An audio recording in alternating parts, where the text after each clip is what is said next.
there are broadly two theories of art and literature. One is called art for art's sake, and the other is called art for social purpose. So films are also a form of art. अब film में should India follow the theory of art for art's sake, or should it follow the theory of art for social purpose? तो मेरी राय है कि हम लोग को follow करना चाहिए principle of art for social purpose. देखिए, आर्ट फॉर आर्ट सेक वाली फिल्म जैसे हॉलीवुड फिल्म हैं, जेम्स बॉन्ड मूवीज हैं, आपने देखी जेम्स बॉन्ड मूवीज या टर्मिनेटर मूवीज, इसमें इसका कोई सोशल रेलेवेंस नहीं है. It is only entertainment. It has no social relevance. It does not aim at helping the people in their struggles for a better life. या हमारे यहाँ बनी थी Pathaan movie. It was just a thriller, just sensationalism. कोई social relevance नहीं था उसका. हालांकि हमारी जनता तो 95% बेवकूफ हैं, वो पागलों जैसे भीड़ चली गई देखने के लिए. हमारे यहाँ देखिए, राज कपूर जैसे बनाते थे फिल्म्स विद सोशल रेलेवेंस, जैसे श्री 420, आवारा, बूट पॉलिश, जागते रहो, अनाड़ी वगैरह. उनका एक सोशल रेलेवेंस था. या सत्यजीत रे जो बंगाली बड़े ग्रेट डायरेक्टर, फिल्म डायरेक्टर थे, उनकी आसानी संकेत देखिए, about the great Bengal famine of 1943. या वेस्ट में चार्ली चैपलिन की films like Limelight, Great Dictator वगैरह. या सर्गी आइसेनस्टाइन थे, रशियन डायरेक्टर, उनकी बड़ी फेमस फिल्म है बैटलशिप पोटेमकिन. ये लोग they wrote with for a social purpose. देखिए, आर्ट फॉर सोशल पर्पस जो होता है उसमें भी एंटरटेनमेंट होता है. ऐसा नहीं कि उसमें एंटरटेनमेंट नहीं होता है, मगर एंटरटेनमेंट के साथ साथ कुछ सोशल पर्पस भी होता है. तो ऐसा नहीं है कि लोग देखने नहीं जाते हैं films which have only social relevance. वो फिल्म्स एंटरटेनमेंट भी प्रोवाइड करती हैं, जैसे राज कपूर की फिल्में थी, एंटरटेनमेंट प्रोवाइड करती थी, सत्यजीत रे की, चार्ली चैपलिन वगैरह की. तो you can have both entertainment as well as social relevance. तो in a poor country like India, we must have films with social relevance because people are struggling for better lives. There's great poverty, child malnourishment, and unemployment, price rise, hunger, lack of health care. So films should deal with these topics also, not just providing thrills and sensations.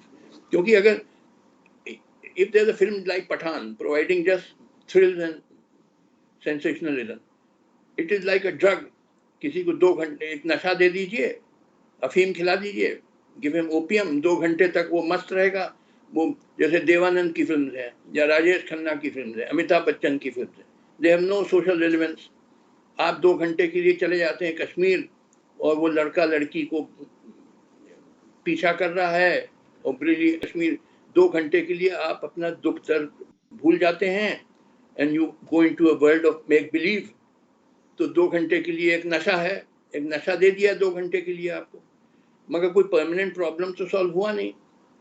तो we should not have such films like films of Dev Anand and Rajesh Khanna, Amitabh Bachchan and all.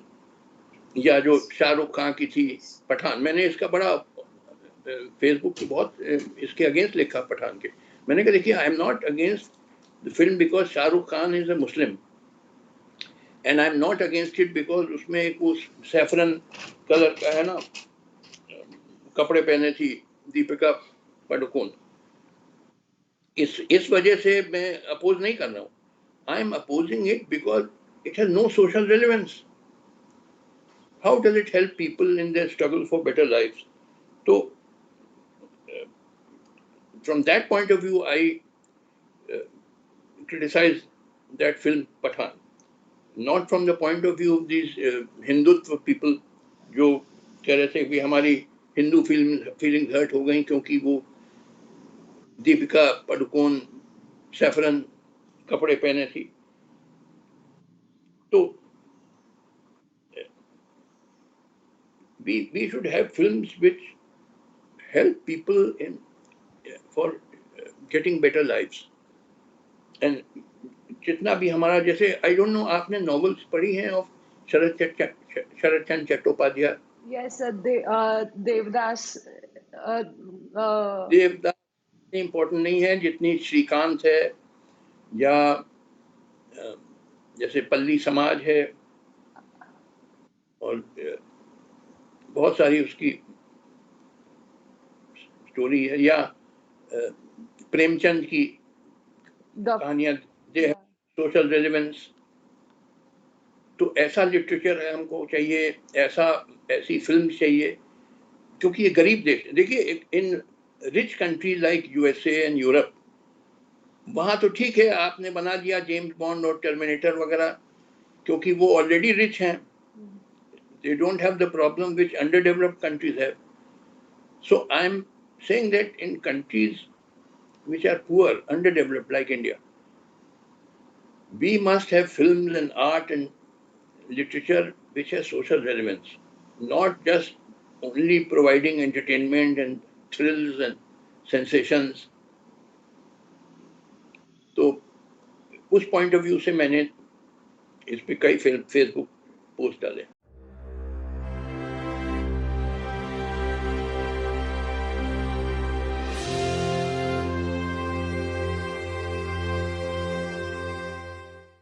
तो आजकल के जमाने में हम देख पाते हैं कि लोगों की सेवा में आर्ट को जुट जाने के अलावा आर्ट सत्ता की सेवा में ज्यादा जुटी हुई है, और ये परंपरा अभी अभी की नहीं है. राजा महाराजों के काल से ये परंपरा चलती आ रही है. तो इस चीज से बचने के लिए और लोगों के लिए आर्ट काम करे, इसके लिए क्या हमारे इंडियन लीगल सिस्टम में कोई प्राविधान है या फिर उसमें कोई संशोधन की आवश्यकता है? नहीं, इंडियन कॉन्स्टिट्यूशन में कोई प्रावधान नहीं है और इंडियन कॉन्स्टिट्यूशन से नहीं इसका. ये देखिए, ये डिपेंड करता है आर्टिस्ट पे. आपने कहा कि परंपरा चली आ रही कि राजा महाराजाओं के लिए लिखते थे. ऐसा नहीं है.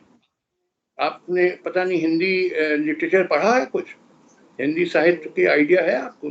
नहीं है. अच्छा, हम आपको बताते हैं.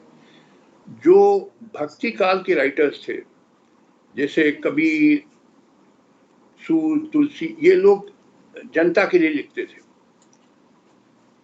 और उसके बाद आया रीतिकाल. तो रीतिकाल कवि जो हिंदी साहित्य में थे वो राजा महाराजाओं के लिए लिखते थे. मगर रीतिकाल के पहले भक्ति काल था. उसमें जो लिखते थे कबीर, रहीम और रसखान, सूर, तुलसी, ये जनता के लिए लिखते थे, राजा महाराजाओं के लिए नहीं लिखते थे. तो ये आपकी गलत धारणा है कि जो हमारे यहाँ परंपरा है बस राजा महाराजाओं के लिए लिखने की. दोनों परंपराएं हैं हमारे यहाँ. और जहां तक ये देखिए, आर्ट और लिटरेचर के बारे में broadly there are two theories. थोड़ा अंग्रेजी भी मिक्स करके बोल रहे हैं, हिंदी अंग्रेजी मिला. जरूर जरूर सर. अब art and literature, there are broadly two theories. One is known as art for art's sake, and the other is known as art for social purpose.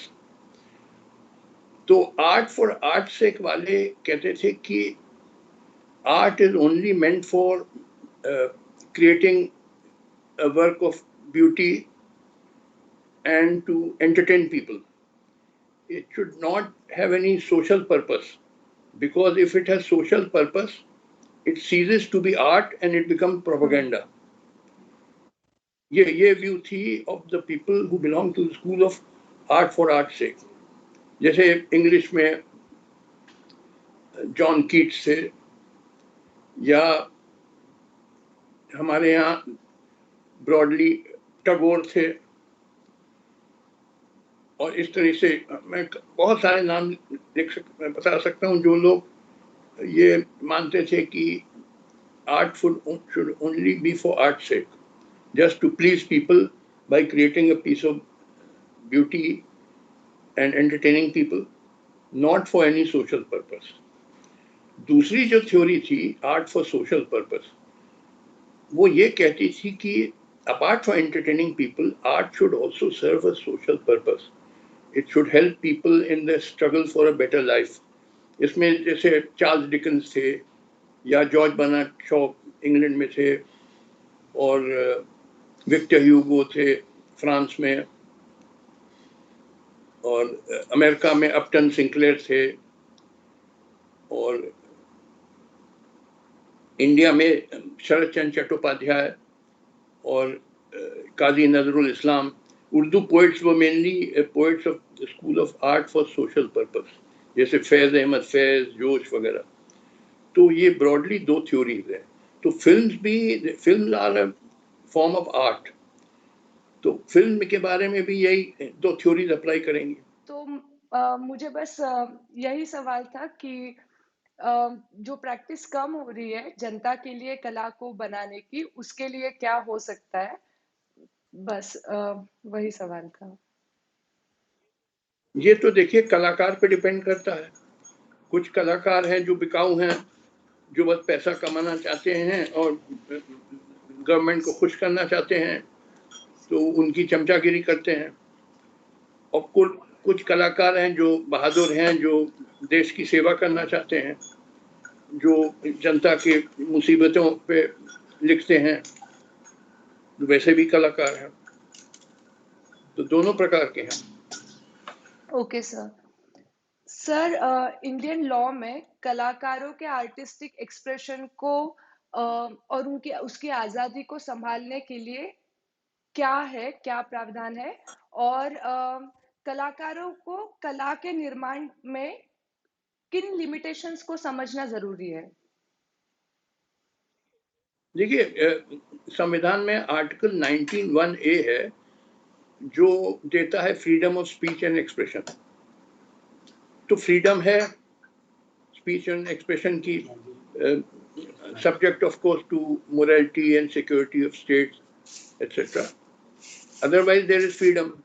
मगर सवाल है वो उस फ्रीडम को आप कैसे इस्तेमाल करेंगे. देखिए freedom is not an end in itself. It is only a means to an end. The end has to be raising the standard of living of the people and giving better lives. So freedom can be properly used and it can also be misused. I don't believe in absolute freedom. Freedom can be used for spreading hatred among communities, for polarizing society, जैसे आजकल बहुत हो रहा है. तो freedom, I don't believe in too much freedom. That is also bad. सर, कलाकारों के लीगल राइट्स और रिस्पॉन्सिबिलिटीज क्या है? कॉपीराइट, इंटेलेक्चुअल प्रॉपर्टी और fair use of existing works, इन मुद्दों को लेकर. हाँ तो ये है जरा, जैसे कोई किताब लिखे तो उसकी कॉपीराइट है. It cannot be printed by anybody else except with the permission of the author. वो सब लॉज तो हैं. क्या जस्टिस हमें कुछ लैंडमार्क केसेस बता सकते हैं कला और कलात्मक अभिव्यक्ति से जुड़ी हुई, जिन्होंने भारत की लीगल लैंडस्केप को शेप किया हो, कला से रिलेटेड? नहीं, कला से नहीं, general freedom of speech and expression पे बहुत सारे जजमेंट्स हैं सुप्रीम कोर्ट पे. अब यहाँ इतने शॉर्ट टाइम में क्या बताऊं. 20वां judgment freedom of speech and expression पे सुप्रीम कोर्ट ने एम्फसाइज किया, but subject to reasonable restriction being कि ऑब्सीन ना हो, ऑब्सेनिटी ना हो, और डेफेमेटरी ना हो, और एंड सिक्योरिटी ऑफ स्टेट नहीं एंडेंजर करे. ये सब्जेक्ट टू दो रिस्ट्रिक्शन देयर इज फ्रीडम. ये समय बहुत आहत होने वाले लोगों से भरा हुआ समय है. हम कहीं पे भी सुनते हैं कि कोई कला, कोई पेंटिंग, कोई मूवी रिलीज होती है और एक बंच ऑफ पीपल जो आहत हो जाते हैं उससे, उसमें दिखाई हुई किसी चीज से या किसी पोर्ट्रेयल से. तो कम्युनिटी को, किसी भी कम्युनिटी को कोई गलत तरीके से अप्रोच ना हो या किसी स्टीरियोटाइप को गलत तरीके से पोर्ट्रे ना हो, इस चीज का ध्यान रखते हुए कलाकारों को कैसे अप्रोच करना चाहिए कला को? आपको क्या लगता है? नहीं, ये सर्टेनली किसी रिलीजन का इंसल्ट नहीं होना चाहिए, मगर साथ साथ ये ओवर टची होना कि जरा सी बात पे कि अरे हमारी रिलीजियस फीलिंग हर्ट हो गई, ये सब भी एक नाटक है। कुछ वेस्टेड इंटरेस्ट अपना नाटक करते हैं कि हमारी रिलीजियस फीलिंग हर्ट हो गई। सर, बीबीसी की जो डॉक्यूमेंट्री बैन हुई थी हमारी कंट्री में, उसके ऊपर आपका क्या मत है? अभी रिसेंटली। देखिए, I am oppose to bans, I am for freedom, unless it is totally obscene or something which affects the security of state or something. Otherwise there should be freedom. बल्कि उसको बैन करके उसकी और publicity कर दी, लोगों ने देख लिया उस पे, व्हाट्सएप पे, सोशल मीडिया पे, व्हाट्सएप पे और सब पे। आजकल के ज़माने में देखिए सोशल मीडिया, व्हाट्सएप, इंस्टाग्राम, ये सब चीज़ें इतनी पावरफुल हो गई कि आप बैन नहीं कर सकते। आप एक तरीके से बैन करेंगे, लोग दूसरे तरीके से देखने लगेंगे। तो आई एम अगेंस्ट बैन। देखने दो, वेदर इट इज ट्रू और false, I am not commenting, but that is one point of view जो बीबीसी ने दिखाया था, that is certainly one point of view.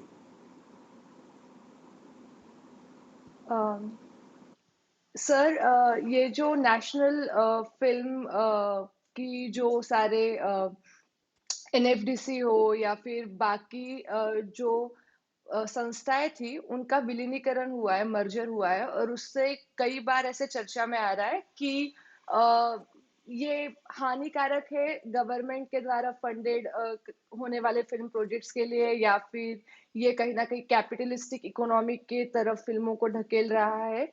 आपको इसके बारे में क्या लगता है? देखिए, हमारे कंट्री में most including these film institution have been taken over by the BJP, directly और इनडायरेक्टली। उन सबका सेफरनाइजेशन हो गया है, विच इज वेरी सैड। तो मैं तो उसके खिलाफ हूँ। I believe there should be freedom, but at the same time, freedom should be exercised to help the people, not just used as a sort of a drug to drug people, जैसा कई हमारी फिल्मों में किया जाता है।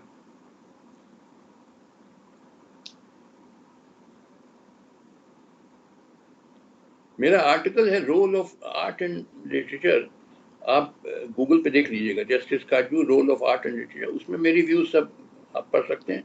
और कई मैंने डाले हैं आर्टिकल्स ऑन, जैसे फिल्म पठान बनी थी उस पर मैंने कई आर्टिकल डाले हैं, गूगल पे आप सब देख सकते हैं।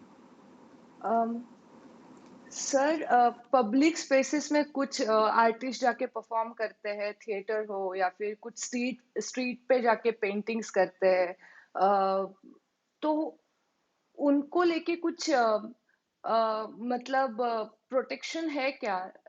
नहीं, सवाल है क्या अ, क्या पेंट करते हो?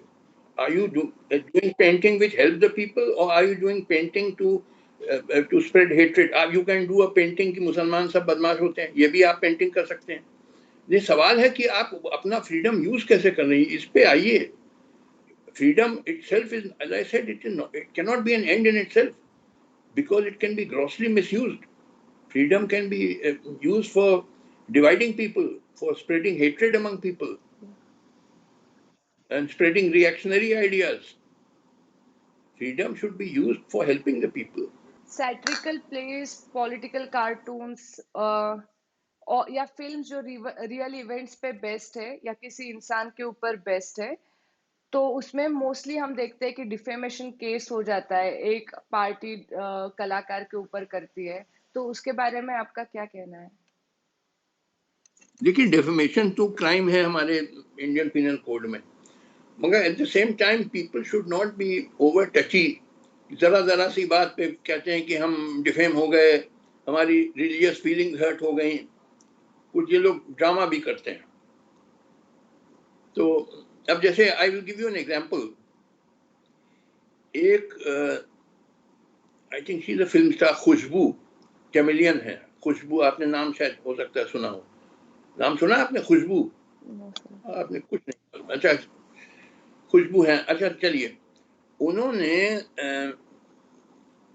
एक इंटरव्यू हुई थी कि उसमें उन्होंने कह दिया कि there is nothing wrong in live in relationship. ये कह दिया, आप गूगल में देख लीजिएगा, for God sake go on Google, you will find everything there. उन्होंने कह दिया, वो चेन्नई में शायद रहती हैं, उन्होंने कह दिया, उनकी इंटरव्यू की गई, कई लोगों की इंटरव्यू हुई, उन्होंने कहा there is nothing wrong in live in relationship. उस पे उनके अगेंस्ट मुकदमा चला और वो केस आया सुप्रीम कोर्ट तक। सुप्रीम कोर्ट ने कहा नहीं, ये freedom of speech and expression में आता है, उनकी अपनी ओपिनियन है, and live in relationship may be regarded immoral by many people. In India, most people regard it immoral, but it is not illegal. West में तो it is very common. America वगैरह में तो लोग रहते हैं लिव इन रिलेशनशिप में with, and nobody looks down on it.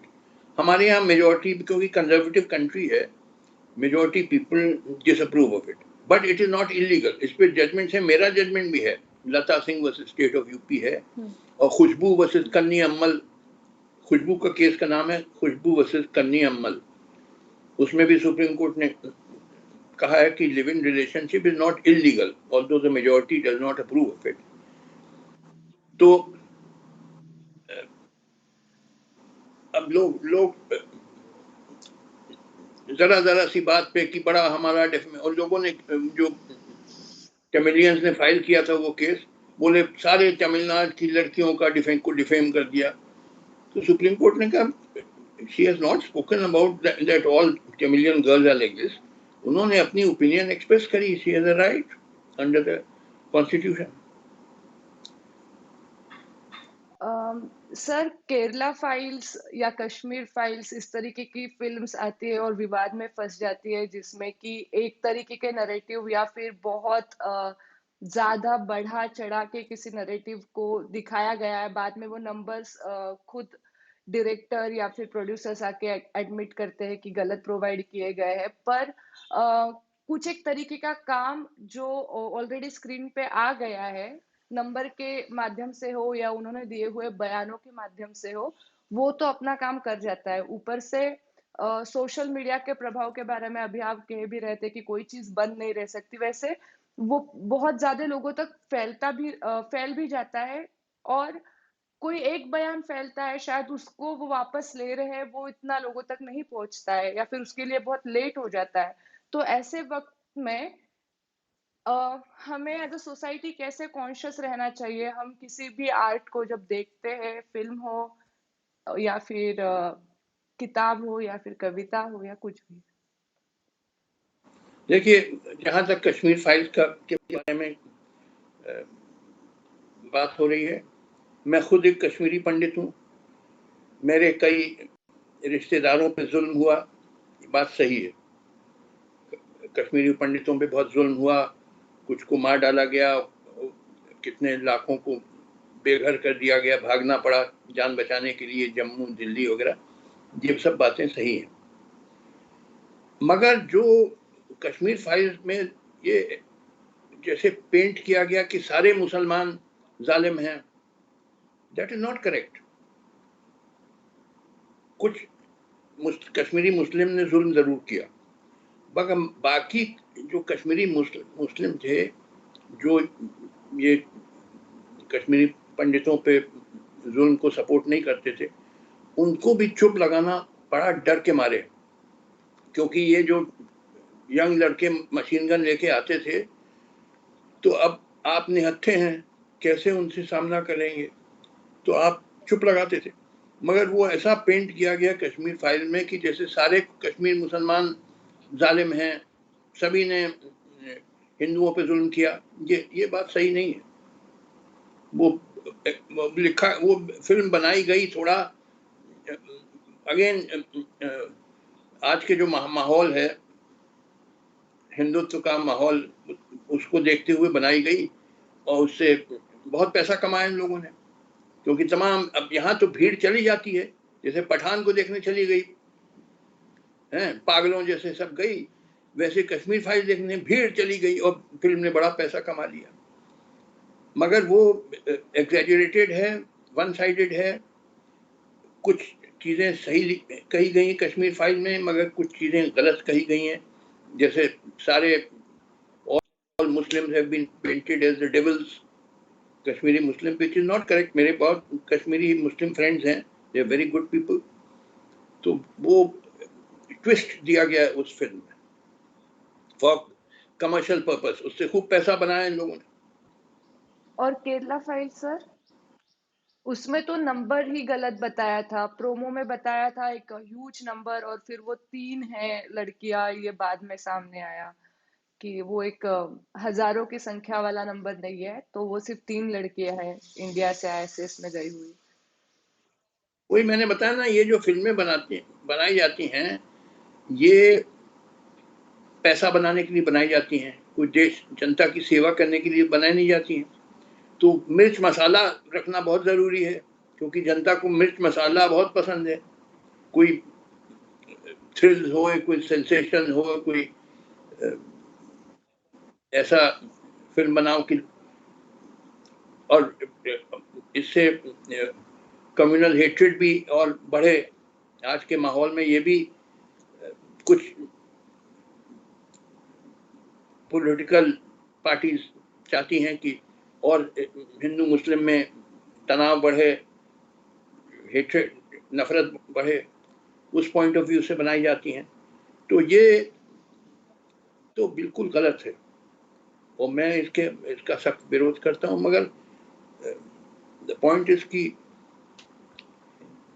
जनता को ही समझ में आना चाहिए, जनता ऐसी फिल्मों को सपोर्ट क्यों करती। मैंने देखा जब पठान बनी थी या कश्मीर फाइल बनी थी, भीड़ उमड़ उमड़ के सिनेमा हॉल में गई, जैसे कि इन्हें कोई हिस्टोरिकल इवेंट हो रहा है, जैसे हिस्ट्री क्रिएट की जा रही है। और सारा उसके पहले ऐसा प्रोपेगेंडा किया फिल्म के बारे में ताकि बहुत लोग देखने आए, पूरा खेल था पैसा बनाना, वो कोई जनता की सेवा के लिए तो बनाई नहीं गई थी, और पैसा बना लिया उन्होंने। हमारी जनता को समझ है नहीं, इतनी बड़ी बैकवर्ड जो माइंडसेट है लोगों का, बड़ा बैकवर्ड है, उनको बेवकूफ बनाना बहुत आसान है। चले गए भीड़ में, भीड़ की भीड़, मैंने देखा कश्मीर फाइल देखने में चली गई, पठान देखने चली गई, पागलों जैसे जा रही है। तो भाई अब क्या करें, लोगों में इतनी समझ आनी चाहिए, माइंड डेवलप होना चाहिए टू अंडरस्टैंड कि what is the whole game, मगर नहीं है हमारी पब्लिक में। ये यहाँ के लोगों को बेवकूफ बनाना बड़ा आसान है, जो भी आता है वो बेवकूफ बना के चला जाता है। सर इंडी फिल्म्स हो या फिर कुछ पब्लिक फंडिंग से जनरेट करके फिल्में बनाती है, जिसमें ये बड़ी स्टार कास्ट नहीं होती, लोकल एक्टर्स होते हैं मे बी, या फिर थिएटर के एक्टर्स होते हैं, तो उन फिल्मों को स्क्रीन्स नहीं मिलती है पहली बात तो, क्योंकि कोई भी इन्वेस्टर इन्वेस्ट करना नहीं चाहता है उन फिल्मों के ऊपर मोस्टली। और आजकल ओटीटी का जमाना है, पर ओटीटी भी जहाँ पे स्टार कास्ट नहीं है, कितनी भी अच्छी स्टोरी है या बहुत कम बजट में जो फिल्म बनी है जिसमें इतनी पॉलिश्ड फ्रेम्स बेसिकली नहीं है, ऐसी फिल्मों को खरीदने से थोड़ा कतराता है। और फिर सालों साल वो फिल्म इस दरवाजे से उस दरवाजे पे ठोकरे खाते खाते कभी यूट्यूब पे आ जाती है बिना पब्लिसिटी की, कुछ चल जाती है कुछ नहीं चलती है। तो इस सारे दौर में कोई अच्छा कंटेंट है जो ऐसे कम बजट में बन रहा है, या फिर हम कह सकते हैं कि आर्टिस्ट कोलैबोरेट करके बना रहे हैं, तो उसको किस तरीके से आपको लगता है कि भविष्य, अच्छा भविष्य हो सकता है उन प्रोजेक्ट्स का, या क्या कर किया जा सकता है उनके लिए? देखिए ये बड़ा भारी प्रॉब्लम है। प्रॉब्लम देखिए ये है कि एक बार मैं एक एरोप्लेन पे जा रहा था, तो एक फिल्म प्रोड्यूसर से मैंने कहा आप क्यों ऐसी फिल्म बनाते हैं जो बिल्कुल कोई सोशल रेलेवेंस नहीं है।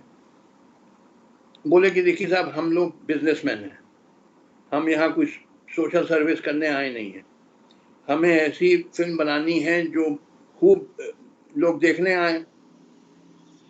अच्छा, तो जैसे मैंने कहा, लोगों का माइंडसेट बहुत बैकवर्ड है इंडिया में। उनको ऐसी फिल्मों में मजा आता है, ऐसी फिल्म देखने जाएंगे जिसमें चीप चीप थ्रिल्स और सेंसेशंस हों। पठान, कश्मीर फाइल, इस तरह की फिल्म देखने में बड़ा मजा आता है। भीड़, उमड़ उमड़ के भीड़ जाती है। तो इसलिए जो फिल्म प्रोड्यूसर हैं वो इस पॉइंट ऑफ व्यू से बना, they are businessman, they are there to make money. और जो डिस्ट्रीब्यूटर्स है, देखिए फिल्म प्रोड्यूसर जो है उसको देनी पड़ती है डिस्ट्रीब्यूटर्स को, और डिस्ट्रीब्यूटर फिर देता है सिनेमा हॉल को। तो डिस्ट्रीब्यूटर आपकी फिल्म लेगा ही नहीं अगर उसमें कोई उसको ये लगे कि ये लोग देखने नहीं आएंगे। तो but there can be films which provide entertainment but also have social relevance। जैसे राज कपूर की फिल्म लोग देखने आते थे, सत्यजीत रे की फिल्म देखने आते थे, चार्ली चैपलिन की फिल्म देखने आते थे, आइजनस्टाइन की फिल्म देखने आते थे। तमाम ऐसे बड़े फेमस डायरेक्टर्स थे जिनकी फिल्में लोग देखने आते थे। तो ऐसी फिल्म बनाइए which combines both entertainment and social purpose. अगर आप सिर्फ सोशल पर्पस के लिए बनाएंगे विद नो एंटरटेनमेंट तो लोग नहीं देखने आएंगे। But you can combine the two, जैसे राज कपूर वगैरह ने किया कि उनकी फिल्म, आप तो पैदा भी नहीं हुई थी, मैं अब 77 का हो गया हूँ। मेरे जवानी में ये बहुत पॉपुलर फिल्म थी, बड़ी भीड़ आती थी देखने। 420, आवारा, जागते रहो, बहुत चली, ऐसी फिल्में बड़ी चली। या सत्यजीत रे की, वो तो बंगला में थी तो बंगाल में बहुत चली। तो ऐसा नहीं कि जिन फिल्मों में सोशल रिलेवेंस है वो चल नहीं सकती, उनको आप एंटरटेनमेंट से भी आप कंबाइन कर दीजिए और तब प्रेजेंट करिए। तो ऐसा ऐसा बनाना चाहिए जिसमें एंटरटेनमेंट भी हो ताकि लोग देखने आए, मगर साथ साथ सोशल रिलेवेंस भी हो। देखिए आजकल, आज ये मुल्क बड़ी मुसीबत में चल रहा है। हिंदुस्तान में बड़ी भारी भीषण समस्याएं आ गई हैं,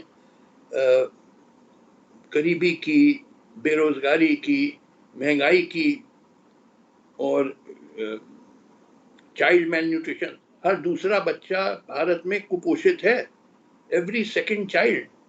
ये ग्लोबल हंगर इंडेक्स में आप गूगल में देख लीजिए कि half of our children are malnourished, wasted, stunted. खाने को नहीं मिलता है हर दूसरे बच्चे को। 57% of our women are anaemic.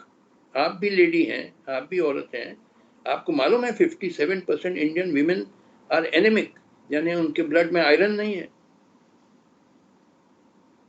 Health care का क्या हाल है। अब मैं यहाँ दिल्ली के पास नोएडा में रहता हूँ। ऑल इंडिया मेडिकल इंस्टीट्यूट है दिल्ली में, which is regarded one of the premier medical institute in India. वहां जाइए आप, लगेगा रेलवे स्टेशन पहुंच गए।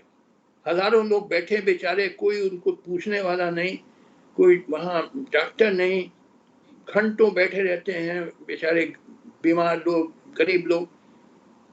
हाँ, रिच पीपल के लिए बड़े state of the art hospital हैं दिल्ली में, जैसे अपोलो है, मैक्स है, मेंडिसिटी है, बटराज है, बड़े जेपीज है बड़े। But they are very expensive, गरीब आदमी जा ही नहीं, अफोर्ड नहीं कर सकता। तो ये बड़ी भीषण समस्या देश के सामने है।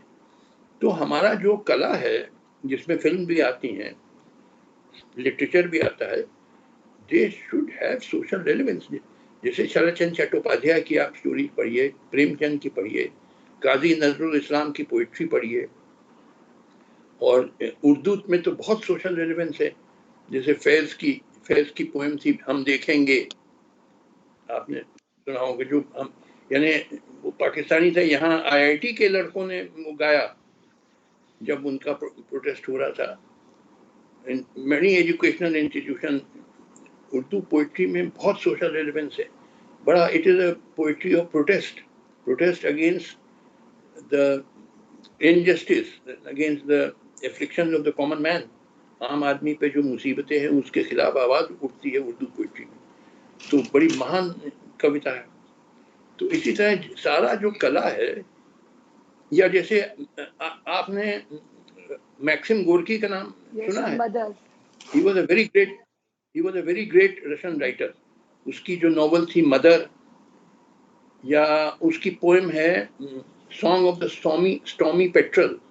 सॉन्ग आप नोट कर लीजिए, song of the stormy petrol. उस पर मेरा आप टाइप करिए जस्टिस काटू, song of the stormy petrol, PETREL, मेरा आर्टिकल पढ़िएगा। तो ही इंस्पायर्ड द रशियन पीपल जब जारिस जमाना था, जब जार रूलर थे, बड़े जालिम रूलर थे रशिया के, उस जमाने में वो जनता के लिए लिखता था। Great great writer of Russia Maxim Gorky. तो हम लोग को तो ऐसा साहित्य चाहिए, ऐसी फिल्में चाहिए, ऐसी कला चाहिए जो कि जनता के जो संघर्ष है, जन संघर्ष, ये सारी समस्याओं के विरुद्ध, और सारी जो संस्थाएं जो जनता को दबाती हैं, प्रताड़ित करती हैं, उसके खिलाफ आवाज उठनी चाहिए कला और साहित्य। मगर ये बहुत कम हो रहा है। मैंने आज के ज़माने में शायद ही देखा है, जो राइटर्स लिखते हैं वो पैसा बनाने के लिए लिखते हैं, फिल्म्स जो बनाते हैं पैसा उनको कोई जनता से हमदर्दी नहीं है, कोई वास्तविक हमदर्दी नहीं है। वो बस पैसा बना है, पैसा है, पैसा सबसे बड़ा रुपया, न बीबी न मैया, ये उनका मान्यता है। तो ये बड़ा अनफॉर्चुनेट है कि हमारे यहाँ आर्टिस्ट और film makers, writers, they are only bothered about making money. To hell with the country. देश जाए चूल्हे में, country can go to hell, but I should make money and be comfortable with my families. Sir और पूछिए क्या पूछना है आप, चाहिए। मेरे टाइम है, I have a lot of time, so don't worry. Sir अभी हम देखते हैं कि टीवी डिबेट्स हो या फिर कोई भी इंटेलेक्चुअल्स यहाँ पे बात कर रहे हैं, ऐसी जगह हम जब देखते हैं तो सीधा सीधा दो नरेटिव्स का या दो आइडियोलॉजी का झगड़ा सामने आ जाता है। और जब भी हम आर्ट के रेफरेंसेस देते हैं, जैसे कि राज कपूर साहब की आपने फिल्में कही, तो उन सब के बारे में जैसे हम बात करने लगते हैं तो वो कहते हैं कि क्या वो एक तरीके का प्रोपोगंडा नहीं फैला रहे थे। जबकि ये बहुत गलत शब्द का इस्तेमाल है, क्योंकि प्रोपोगंडा या किसी नेगेटिव चीज पे लोगों को बिलीव करवाने की कोशिश को हम कहते हैं, पर लोग आजकल उस शब्द को उस तरीके से इस्तेमाल करते हुए मैं सामाजिक एटमॉस्फेयर में नहीं देख रहे। वो उनको लगता है कि एक नेहरियन आइडियोलॉजी का या फिर एक गांधी की विचारधारा जो सत्य, अहिंसा और सत्याग्रह के ऊपर आधारित थी, उसको इंडिया ने अब तक बहुत आर्ट में हो या फिर कविताओं में हो या फिर साहित्य में हो, उसको काफी उठाया गया है। और एक हिंदुत्व की जो आइडियोलॉजी थी उसको काफी सालों से दबाया हुआ है, और अभी वो उसको प्रोपोगेट कर रहे हैं। तो ये सीधा सीधा दो आइडियाज का, दो आइडियोलॉजीज का कंटिन्यूस झगड़ा अभी मैं सेंस कर पाती हूँ। जब भी मैं कुछ लोगों को बात करते हुए सुनती हूँ, या फिर इनफैक्ट इंडियन एजुकेशन में जो भी बदलाव हो रहे हैं उसको लेके भी एक डिबेट चल रहा था, उसमें भी इसी तरीके की बातें हो रही थी। तो आपको क्या लगता है कि फिल्म्स को या फिर साहित्य को या फिर नाटक को इस समय में क्या स्टैंड लेना चाहिए और किस तरीके से खड़े होना चाहिए, क्या बात करनी चाहिए? देखिए, मैंने आपको बता दिया कि films and other forms of art, जैसे लिटरेचर है, they should all help people in there struggles for better lives. मगर इसमें प्रॉब्लम क्या है, इसमें ज्यादा पैसा नहीं है। और पैसा किस में है कि आप, जैसे आपने टीवी की बात करी, अब जो टीवी एंकर्स हैं और प्रोप्राइटर्स हैं, वो जो प्रो बीजेपी हैं तो बहुत पैसा कमाते हैं, गवर्नमेंट उनकी मदद करती है कई तरीके से हैं। तो जबकि जो गवर्नमेंट के खिलाफ लिखते हैं उनको कोई सपोर्ट नहीं है, उनको फिर फाइनेंशियल डिफिकल्टीज होती हैं। अब देखिए, अगर आपको सिर्फ पैसा कमाना, यही आपका उद्देश्य है कि हमें पैसा कमाना है, देश चूल्हे में जाए, तो ठीक है। बहुत सारे, आप अब नाम क्या लूं, बहुत सारे लोग हैं जो कि बीजेपी की चमचागिरी करते हैं, जिसको कहते हैं मोदी मीडिया। टीवी में आप सबके नाम जानती होंगी, क्योंकि वो बहुत पैसा कमा रहे हैं, क्योंकि गवर्नमेंट का समर्थन है उनको, जबकि जो विरोध करते हैं उनको ज्यादा पैसा नहीं है। तो अब आप क्या चाहते हैं? पैसा चाहते हैं कि देश की सेवा करना चाहते हैं? ये देखिए, ये it depends from individual to individual. Majority तो बस पैसा बनाने के चक्कर में आज के जमाने में, और जो रियली जो जनता के साथ हैं वो बहुत कम है, बहुत कम मुझे दिखाई देते हैं। तो ये बड़ा दुर्भाग्य है देश का। और क्योंकि देखिए, ये जो, मैं 2 मिनट टाइम लूंगा आपका। देखिए, जो क्रांतियां होती हैं हमारे देश को भी क्रांति की जरूरत है, मगर क्रांति के पहले एक वैचारिक क्रांति होती है। जैसे उदाहरण के लिए लीजिए, 1789 में फ्रेंच रेवोल्यूशन हुआ। फ्रेंच रेवोल्यूशन के कई दशक पहले से, for several decades before the French Revolution of 1789, there was an ideological revolution led by great writers like Voltaire and Rousseau and so on, जिन्होंने फ्यूडल सिस्टम को अटैक किया, सामंती व्यवस्था पे कस के प्रहार किया और रिलीजियस बिगेटरी पे अटैक किया। तो भारत भी आइडियोलॉजिकल रेवोल्यूशन के युग से गुजर रहा है। अभी एक्चुअल रेवोल्यूशन नहीं हो रहा है हमारे कंट्री में। It is the pre revolutionary period which is known as the period of ideological revolution. इसमें आइडियाज का बहुत इंपॉर्टेंस होता है, क्योंकि इसमें हम लड़ते हैं हथियार के साथ नहीं। हमारा हथियार बंदूक और तलवार और बम नहीं है, हमारा हथियार है विचार। तो इस जमाने में जो बुद्धिजीवी लोग हैं, जो देश प्रेमी लोग हैं, उनको कस के प्रहार करना चाहिए जातिवाद पे, कास्टिज्म, कम्युनलिज्म पे, और जनता की मदद करनी चाहिए। आइडियाज का बहुत इंपॉर्टेंट होता है in this period of ideological revolution. तो ये जो दौर चल रहा है हमारे देश के इतिहास में, ये आइडियोलॉजिकल रेवोल्यूशन का दौर है। इसमें ideas play a very important role, मगर मैं देखता हूँ बहुत ही कम लोग हैं जो सही विचार जनता के सामने रखते हैं। आते ही नहीं है। जो तथाकथित बुद्धिजीवी लोग हैं वो भी नाम से बुद्धिजीवी हैं, बड़े बड़े प्रोफेसर होंगे यूनिवर्सिटी वगैरह में, ज्यादा उनको आता जाता नहीं है। तो ये बड़ा दुर्भाग्य है देश का कि ये जो युग चल रहा है, इसमें बहुत जरूरी है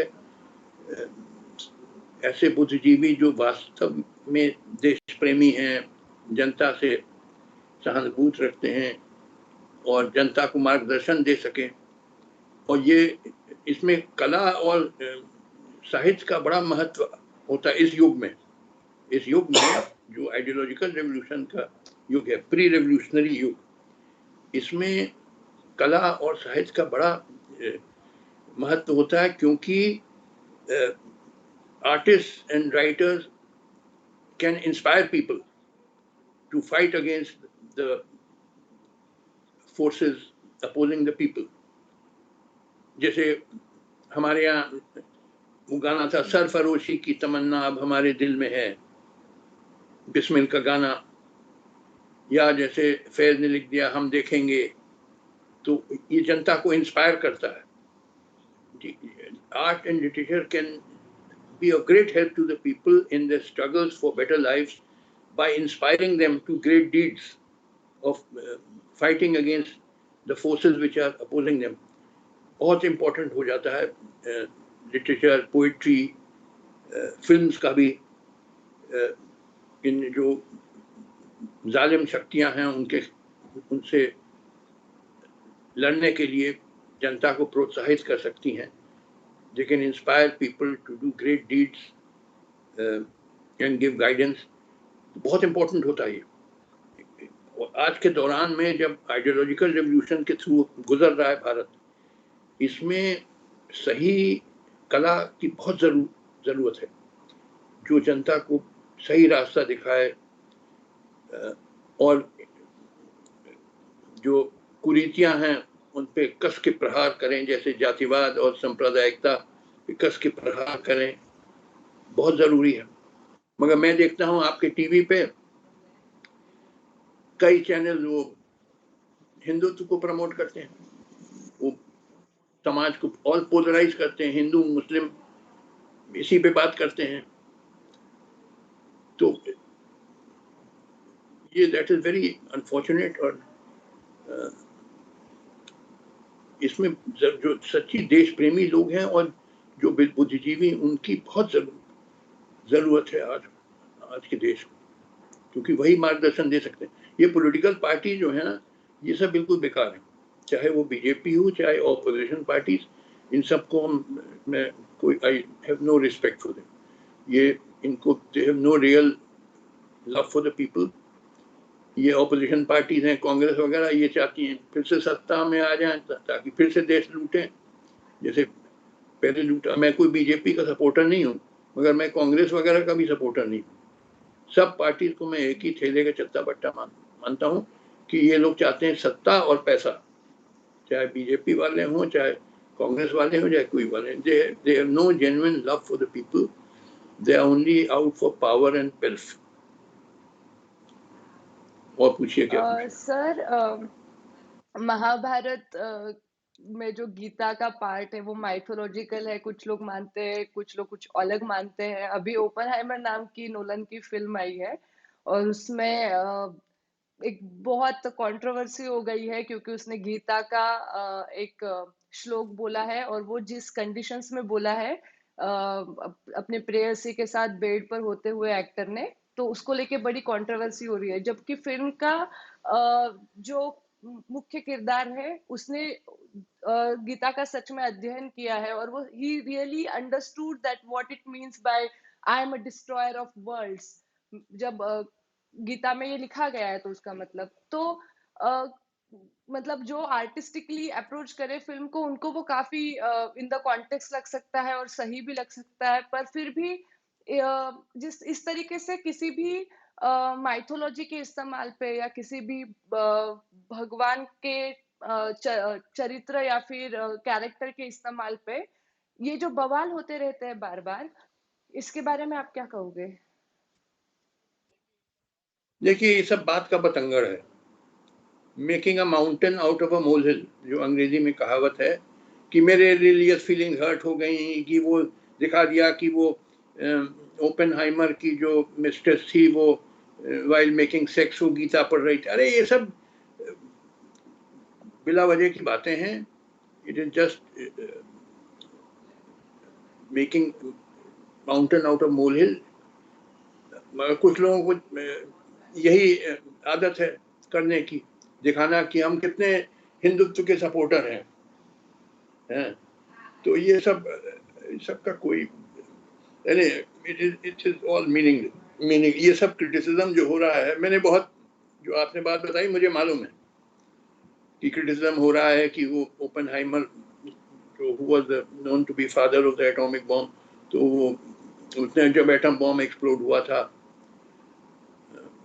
ट्रिनिटी टेस्ट, उसमें गीता के श्लोक पढ़े थे और वो बाद में चल के जब अपनी मिस्ट्रेस के साथ बेड में था तो वाइल हैविंग सेक्स उसने उसकी बीवी ने पढ़ ली कि अरे ये सब छोटी छोटी बातें इररिलेवेंट, इसका कोई रेलेवेंस नहीं है। मगर कुछ लोगों को दिखाना है कि हम कितने हिंदुत्व के प्रेमी हैं ताकि बीजेपी लीडर्स खुश हो जाएं उनसे। पूरा खेल ये it is all nonsense. Sir, caste जो भारत में एक भयंकर ज्वलंत मुद्दा है, अभी फॉरेन भी उसको एड्रेस करने लगा है, वेस्टर्न कंट्रीज भी एड्रेस करने लगी है, पर इंडिया के सर्कमस्टेंसेस में हम कुछ बहुत बड़े बदलाव भी नहीं देख पाते हैं। मतलब जैसे कि मीडिया के बारे में मैं एक दिन देख रही थी कि मीडिया में अभी भी लाइक बहुत ज्यादा उच्च वर्णियों का ही व्हाट वी कैन से वो बेसिकली प्रोमिनेंटली वहां दिखाई देते हैं। लिटरेचर में कई कई हद तक सारे ही कास्ट के लोग आगे आके वॉइस किए हैं, बट फिल्म और थिएटर में अभी भी क्योंकि शायद अनसर्टनिटी ऑफ सक्सेस बहुत ज्यादा है, इस वजह से वो है, जो भी किसी कारण से एक सिक्योर बैकग्राउंड बाकी कास्ट को नहीं होने की वजह से हम देख पाते हैं कि फिर भी वो डिफरेंस अभी भी है कि बहुत ज्यादा उच्च वर्णियों के हाथ में बहुत सारे इम्पोर्टेंट पोस्ट है या फिर क्रिएटिव डिसीजंस वो लेते हैं, बहुत बड़े बड़े संस्थाओं के चेयरपर्सन्स वो है। तो ये कहाँ लीड करेगा अगर ये ऐसी ही दूरी बनी रही, सामाजिक दूरी, और इसको भरने के लिए अगर ये ऐसा है तो इसको कम करने के लिए इस दूरी को क्या प्रयत्न होने चाहिए? देखिए, पहले तो you must understand what is caste. Caste system is the feudal, इसको नोट करिए आप, मैं डिक्टेट कर रहा हूँ, लिखिए इसको, वरना एक कान से बात जाएगी और दूसरे कान से निकल जाएगी, बीच में कुछ नहीं अटकेगा। Caste system is the feudal occupational division of labor in society.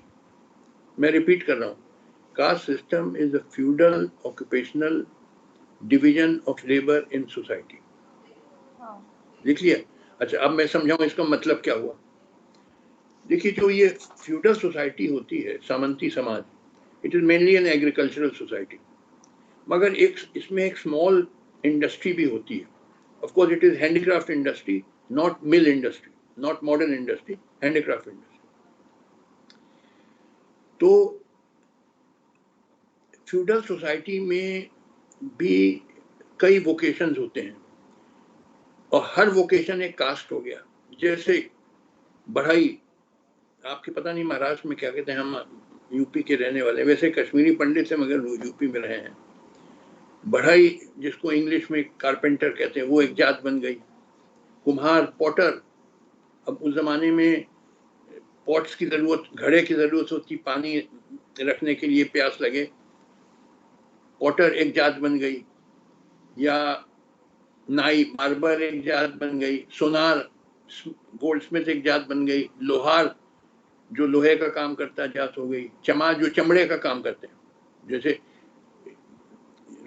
Feudal society में भी लोगों को जूते पहनने पड़ते थे, तो जूते कोई बाटा कंपनी तो बनाती नहीं थी, there was no Bata company in that time. उस जमाने में लोकल लोग जो थे, जो चमार कास्ट के, वो जूते बना, वरना आपके पैर में कोई कांटा गड़ जाए या बिच्छू काट ले, तो जूते उस जमाने में भी पहनते थे जब बाहर निकलते थे चलने के लिए।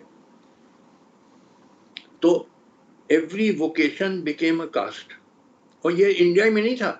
देखिए, इंग्लैंड में भी even today there are many people in England with the surnames Baker, Butcher, Gardener, Potter, Mason, Smith, Goldsmith, Waterman, etc. बहुत हम, इसका क्या मतलब, इनका सरनेम कैसे पड़ गया? इसका मतलब इनके जो पूर्वज थे वो इसी पेशे में थे। देखिए, उस जमाने में फ्यूडल टाइम्स में कोई इंजीनियरिंग कॉलेजेस और टेक्निकल इंस्टीट्यूट होती नहीं थी। The only way to learn a craft was to sit with your father from childhood. अपने बाप के, आपका बाप बढ़ई है, आप बचपन से, आप 5-6 साल के लड़के हैं, उसके साथ बैठिए, देखिए कैसे वो काम कर रहा है, कुछ वो आपको गाइड भी करता चलेगा और आप भी धीरे धीरे बड़े होकर बढ़ई बन गए। तो you had no right to choose your profession, you had to follow your father's profession because there was no other way to learn, engineering colleges होते नहीं थे। तो ये इंग्लैंड में भी ये feudal occupational division of labor society का था, which is proved by the fact that even today they have these surnames: Baker, Butcher, Smith, Goldsmith, Waterman, tailor, ये बहुत कॉमन नेम्स हैं। इससे ये लगता है, इससे ये मालूम होता है कि इनके पूर्वज भी इसी पेशे में थे, तो वहां भी एक तरीके का कास्ट सिस्टम था। मगर तो देखिए, उस जमाने के लिए caste system was a progressive institution. It was a good and useful institution because it introduced a rudimentary kind of division of labor in society. और जैसा एडम स्मिथ जो ग्रेट इकोनॉमिस्ट है जिसने वेल्थ ऑफ नेशन लिखी, उसमें लिखा कि division of labour in society से बड़ी प्रोग्रेस होती है। तो उस जमाने के लिए caste system was a very useful institution because it led to great progress by division of labour. मगर जो चीज एक जमाने के लिए अच्छी होती है वो आगे चल के बुरी हो सकती है, जैसे कास्ट सिस्टम है। Today caste system is a curse, क्योंकि आज division of labour cannot be on the basis of birth but on the basis of technical skills. तो caste system is totally outdated and it is a curse on society and it is a great block on our progress. It has to be destroyed. कैसे destroy होगा? देखिए, it will be destroyed by people struggles. जन संघर्ष, जो United जन संघर्ष होगा उससे डिस्ट्रॉय होगा। And that people struggle will lead to, उसमें 10-15 साल लगेंगे पीपल स्ट्रगल में। आने वाले जो वर्ष हैं भारत में, उनमें जन संघर्ष होएगा, मगर वो लंबा चलेगा, 10-15 साल का, क्योंकि बड़ी बड़ी ताकतें हैं जो उसका विरोध करेंगी। और उसके बाद 10-15 साल के बाद ऐसी पॉलिटिकल और सोशल सिस्टम क्रिएट होगा जिसके अंडर बड़ा रैपिड इंडस्ट्रियलाइजेशन हो। हमारी देश की समस्याएं का समाधान है rapid industrialisation. We must become a highly industrialised country like USA और यूरोप, क्योंकि only then we can abolish poverty and unemployment and lack of health care, malnutrition and so. कभी कभी स्ट्रगल वो कास्ट बेसिस पे होती है कि जाटों ने एजिटेशन कर दिया या दलितों ने कर दिया या आपके गुजरात में वो पटेल्स ने किया। ये तो कास्ट बेस्ड एजिटेशन है। यूनाइटेड पीपल स्ट्रगल्स, जैसे फार्मर स्ट्रगल हुआ था मगर वो फिजल आउट हो गया बाद में।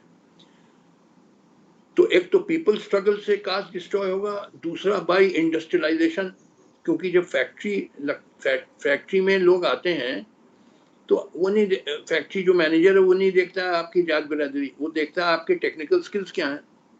तो और फैक्ट्री में people come together, close together.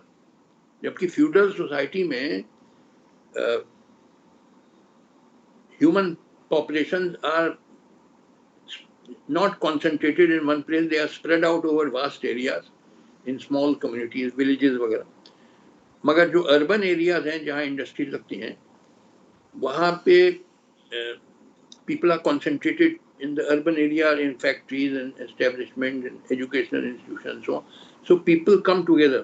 और जब लोग निकट आते हैं तो देखते हैं कि जो दूसरी जात का आदमी वो कोई बदमाश नहीं है, वो भी हमारे जैसे इंसान है। तो समझ बढ़ती, उनकी कॉन्शियसनेस राइज होती है। By industrialisation people's consciousness rises and people realize that the problem of people of other caste is the same as our problem. That is low wages, lack of housing, lack of proper food।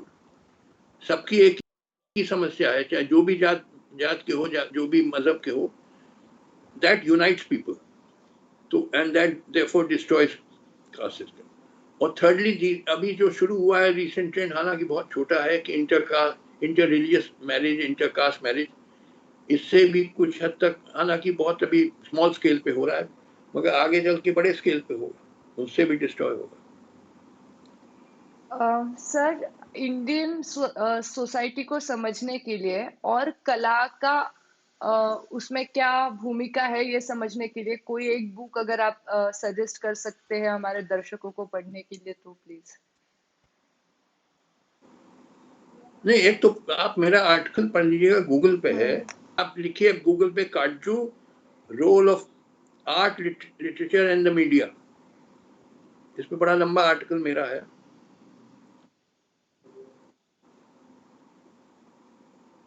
Role of art, literature and media. Yes, sir, I got the article. फिर दूसरा आप लिखिए Katju Pathan, Google पे type करिए काटजू पठान, इस पे मेरे पठान पे कई आर्टिकल हैं जो मैंने क्रिटिसाइज किया Pathaan, not from the point of view of the Hindutva people, because Hindu people have criticized it because they have shown, they say Deepika Padukone is shown wearing saffron clothes and Shah Rukh Khan is a Muslim and all. I have not criticized Pathan from that point of view. As I said, I've criticized it because it has no social relevance. It is just a thriller. It gives you cheap thrills. कि आपको 2 घंटे के लिए आप अपने दुख दर्द भूल जाइए और एक वर्ल्ड ऑफ मेक बिलीव में चले जाइए, मगर 2 घंटे के बाद फिर आप वापस अपने दुख दर्द की दुनिया में आ जाएंगे। That is no permanent solution. तो ये आर्टिकल मेरे पढ़िए, और भी कई आर्टिकल्स हैं मेरे, वो पढ़िए। और otherwise I can tell you so many novels which you can read, but that would take a long time. मैंने रीडिंग लिस्ट देख लीजिएगा आप, मेरा ब्लॉग है सत्यम ब्रुयात, नोट कर लीजिए, SATYAM, सत्यम ब्रुयात, BRUYAT। उस पे रीडिंग लिस्ट है, या जस्टिस काटजू रीडिंग लिस्ट, उसमें जो किताबें मैंने रेकमेंड करी हैं वो पढ़ी। वैसे तो भाई बहुत सारी नॉवेल्स हैं, बहुत सारी पोएम्स हैं, I can tell you so many of them. I was very fond of Sharat Chandra Chattopadhyay, I was very fond of Dickens. American literature पता नहीं आपने कितना पढ़ा है, अपटन सिंक्लेयर का पढ़ा। अपटन सिंक्लेयर का मैं, आप 2 मिनट टाइम दीजिए मैं आपको बता दूं। ये उसकी नॉवल है द जंगल, आप देखिए, टाइप करके देखिए कब कब when was it published. Upton, UPTON, Sinclair, SINCLAIR। The Jungle. Novel का नाम द जंगल, JUNGLE। कब कब कब पब्लिश हुई थी? When was it published? 1905. 1905। अच्छा, आप सुनिए इसके बारे में, 2 मिनट मुझे टाइम दीजिए।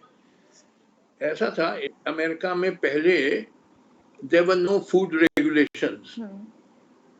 तो क्या था कि जो होटल रेस्टोरेंट वगैरह में जो फूड सर्व होता था उसमें हर किस्म का कूड़ा करकट फिल्थ वगैरह होता था, but the customer never knew it कि उसमें मिला हुआ है सब कूड़ा करकट, वो फूड रेगुलेशन नहीं थे। अपटन Sinclair, he was a writer, young man, he pretended to be an employee, he took a job in a meat packing factory जहाँ पे मीट, it was boiled in huge tubs, बड़े बड़े टब्स थे उसमें। ये वहाँ तो बीफ भी खाते हैं लोग, अमेरिका में तो बड़े बड़े टब्स में वो बीफ वगैरह बॉयल होता था। और अपटन सिंक्लेयर ने देखा कि उसी बड़े बड़े टब, यानी 15-20 फुट लंबे टब्स में बॉइलिंग वाटर, उसमें कूड़ा करकट भी डाल दिया जाता था।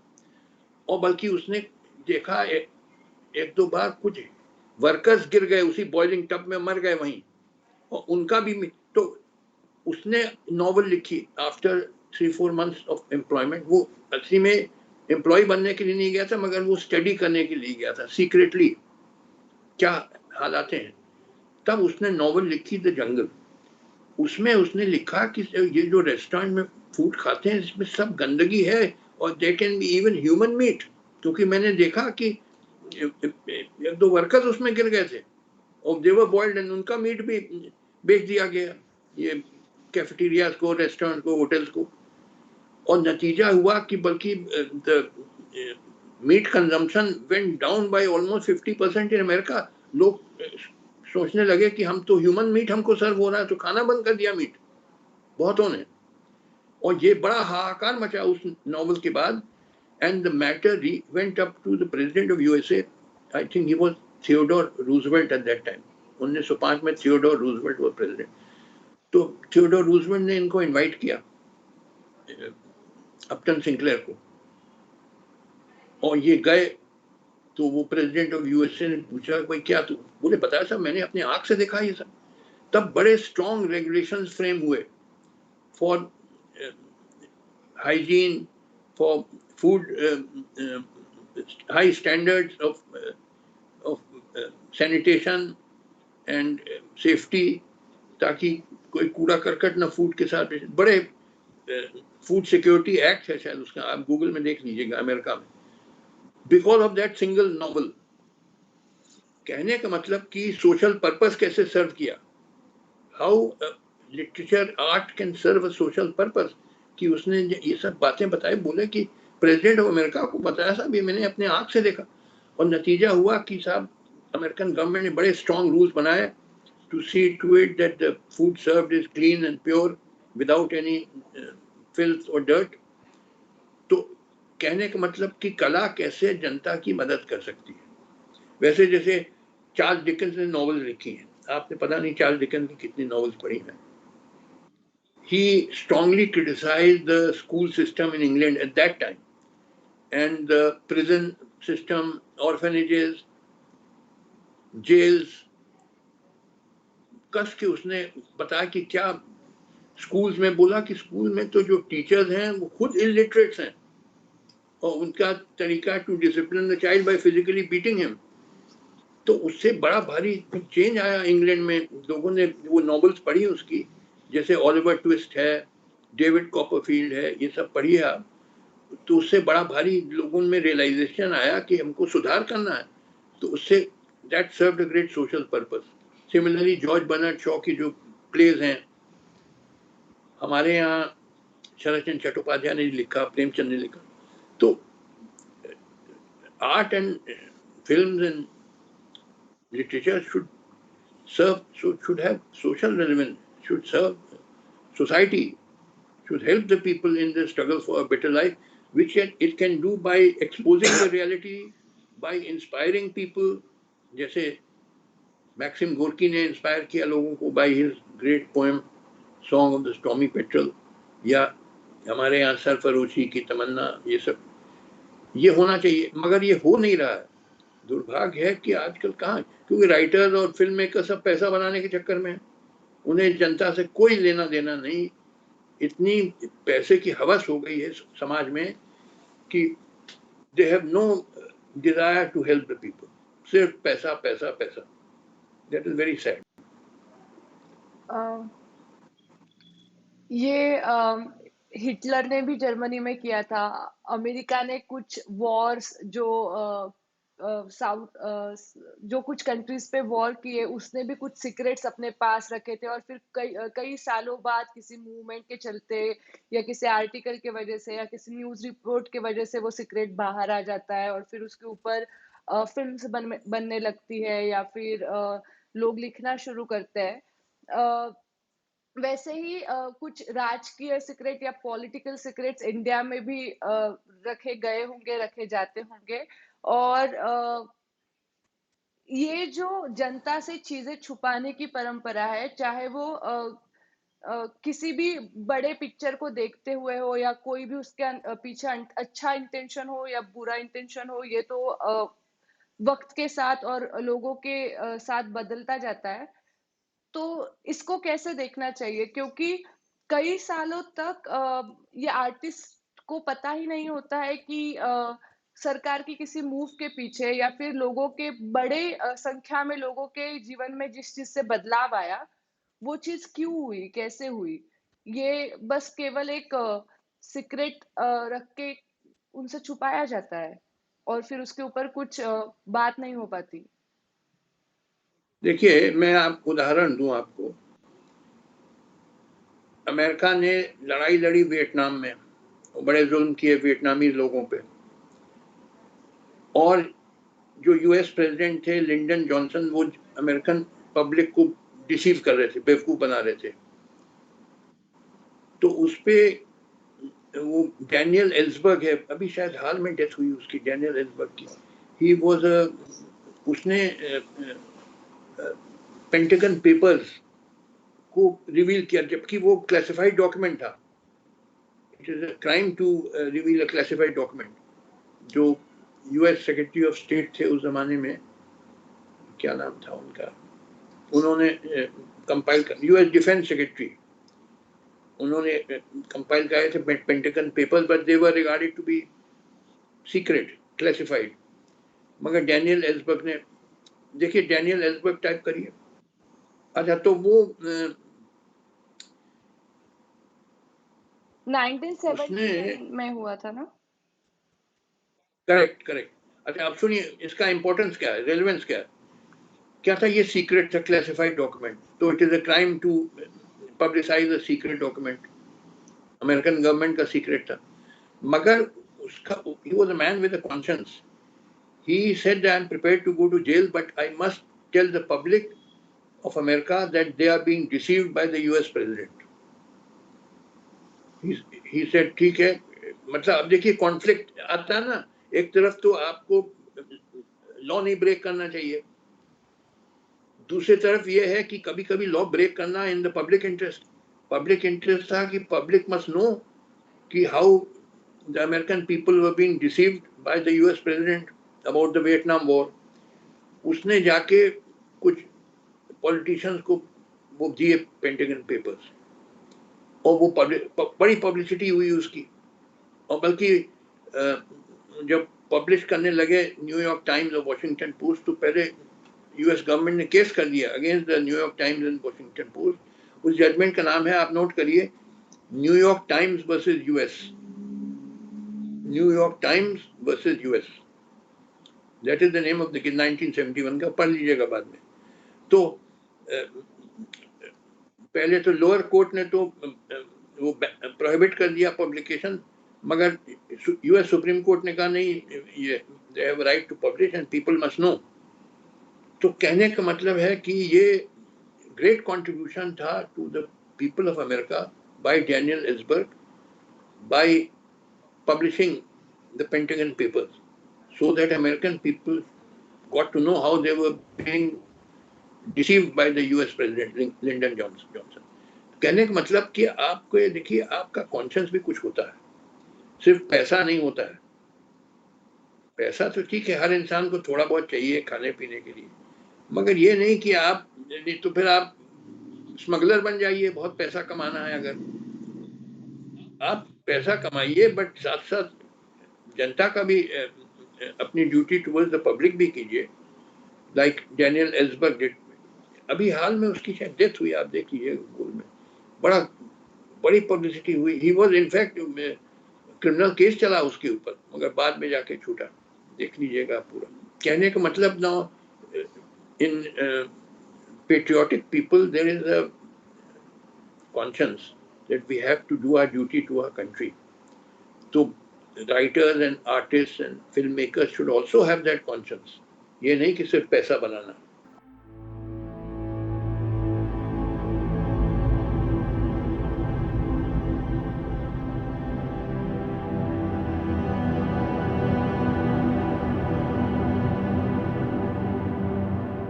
My best wishes are with Hypatia, and I'm sure you'll all